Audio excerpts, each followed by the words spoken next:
This is seeking to change an Oxby from medical marijuana to a cannabis establishment. The violation is Article 53, Section 15. Cannabis establishment is conditional. Name and address for the record, please. Thank you, Madam Chair. Costa Ligris recusing myself on this matter. Thank you.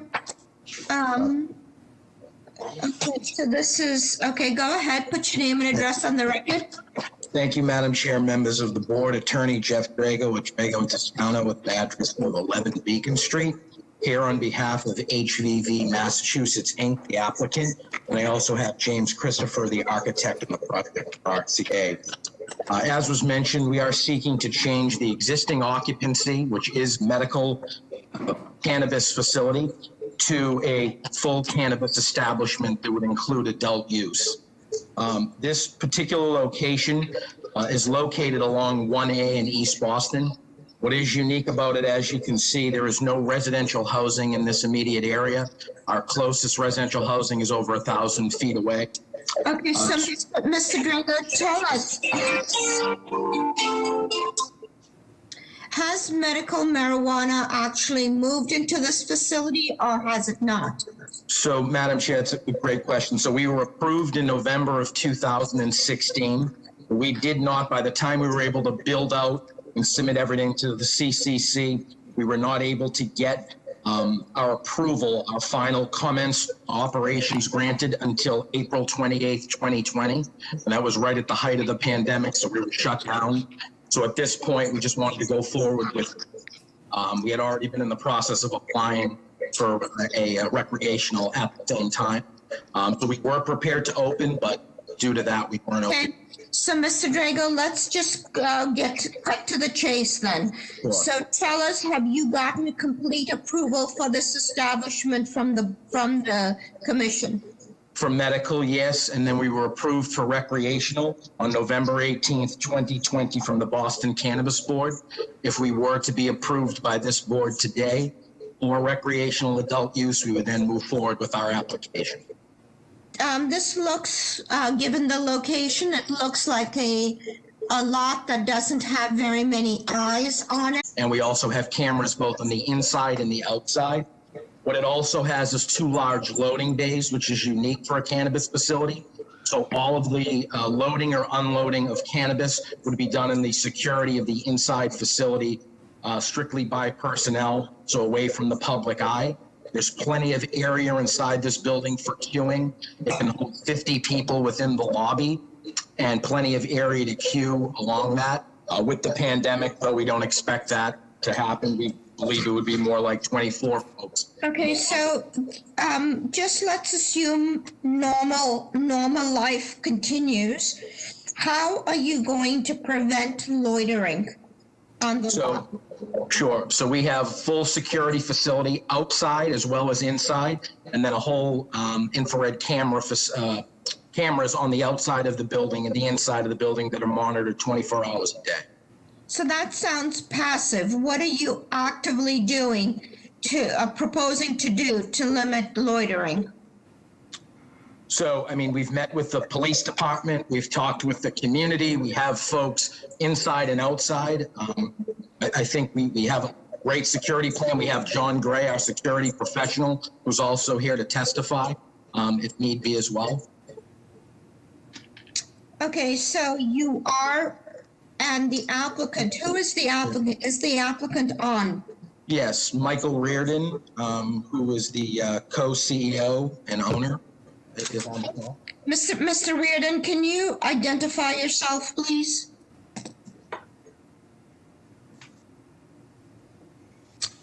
I don't know if he's, and there's also. I'm here. Can you guys hear me? Yes, put your name and address on the record, please. Sure. Michael Reardon, president of HVV Massachusetts, Inc. Address is 38 Great Republic Drive, Gloucester, Massachusetts. Okay, so Mr. Reardon, the bucks will stop with you because Mr. Drago and Mr. Christopher are hired guns. So tell us in your words, how are you going to make sure there's no late night loitering or just general loitering, which is a very great possibility on 1A? Sure. So so during the daytime and operating hours of the facility, we will have our security staff both inside and outside. And the outside staff is obviously fully committed, and their actual main purview is to ensure that any customers vacate the property immediately after they have a purchase transaction take place. So there's no loitering in our parking lot and no consumption of cannabis on our property, because that is not allowed. It's against state law. There's no public consumption allowed on this property. So the staff will be asking everyone and facilitating that they depart after they have completed transaction. And if anyone is on our property that actually is not a customer, queuing up to enter the facility, or just actually waiting for somebody to exit the facility in a vehicle, they will be asked to move along. As Jeff mentioned, we have 360-degree coverage externally of this facility, so much so that John Gray recently, our director of security, was contacted by the Boston Police Department regarding an accident that took place right outside our facility. So we have great camera coverage, is monitored 24/7. If any activity is, our infrared sensors go off outside of our operating hours, and it's of any substance, for instance, somebody trying to get into the building, we are notified. And what are your operating hours? It's at 10 a.m. to 9 p.m., 10 a.m. to 9 p.m. 7 days a week. 7 days a week? Okay. Correct. And are you taking any online orders to reduce the wait time? Yes, it represents about 50% of our business. So the repeat customers prefer an online transaction because they're not doing any shopping. They know what they want. They look at our menu online. They place that order. Upon their arrival, they have to have the 4 ID checks in order to get their product. But it is an expedited process that typically takes less than 6 minutes. Okay, and is there any screening and buffering of the property proposed? None more so than what we have currently done today. Okay, is that in your slide deck? And if it is, please let Colette know what page it's on. In the meantime, Mr. Ehrlich, how are the plans? The drawings are pretty straightforward. They're adequate. Mr. Drake, it looks like there's a little bit of design change to the exterior, correct? Correct. That's correct. That happened during the process. Okay. And was it significant? Did it concern you, Mr. Ehrlich? No, it's just that I think if we approve, it should trigger BPDA design review, that's all. So, unlike many of these projects with interior renovation, this includes some exterior. Okay. And are there any questions from the board? I got one question.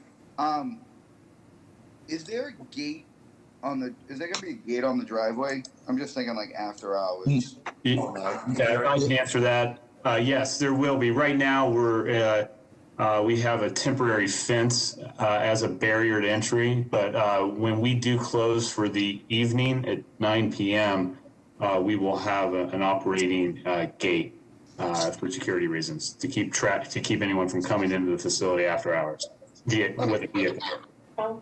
Okay, perfect. That was all I had. Thank you. Any other questions? Is this the slide for screening and buffering against the property? So, Madam Chair, there's only a small area because most of it's all parking, and in the back of it is fencing. We can. So how about along 1A? Is there any screening and buffering proposed there? So where the fence line is, there's really sidewalk, if you see it, and then hot top. We can certainly add some planters or anything like that, if we wanted to maximize parking, but we certainly can. Okay, thank you. Is anybody here to speak in support of this proposal?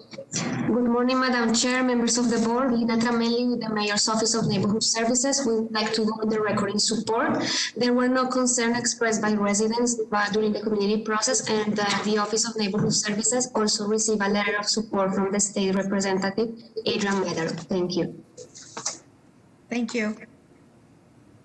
Madam Chair, I have one raised hand. Thank you. Go ahead. Okay.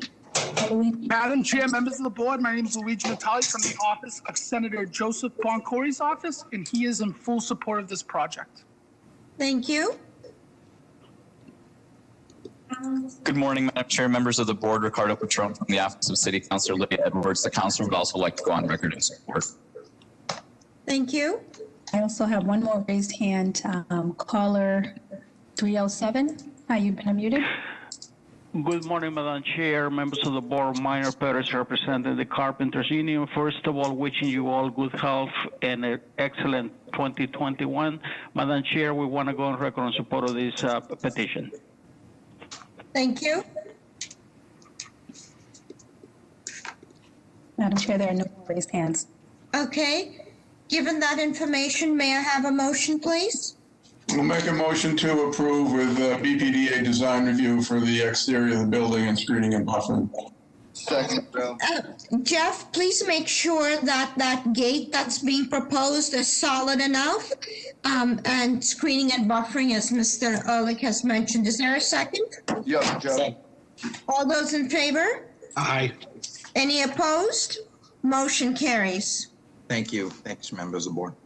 Calling the next case, calling BOA 111-9326, 51 Jeffrey Street. This is an interior full gut renovation, installation of roof deck for Unit 3, replace existing fire escape with 3-story porch system, egress stairs to ground to include extension of living space into the basement. The violations, Article 53, Section 9, insufficient side yard setback, Article 53, Section 9, excessive FAR, Article 53, Section 9, insufficient rear yard setback, Article 53, Section 52, roof structure restrictions, roof access, and Article 53, Section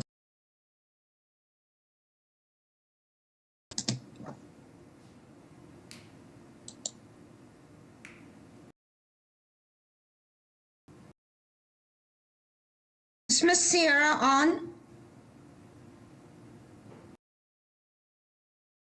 You heard?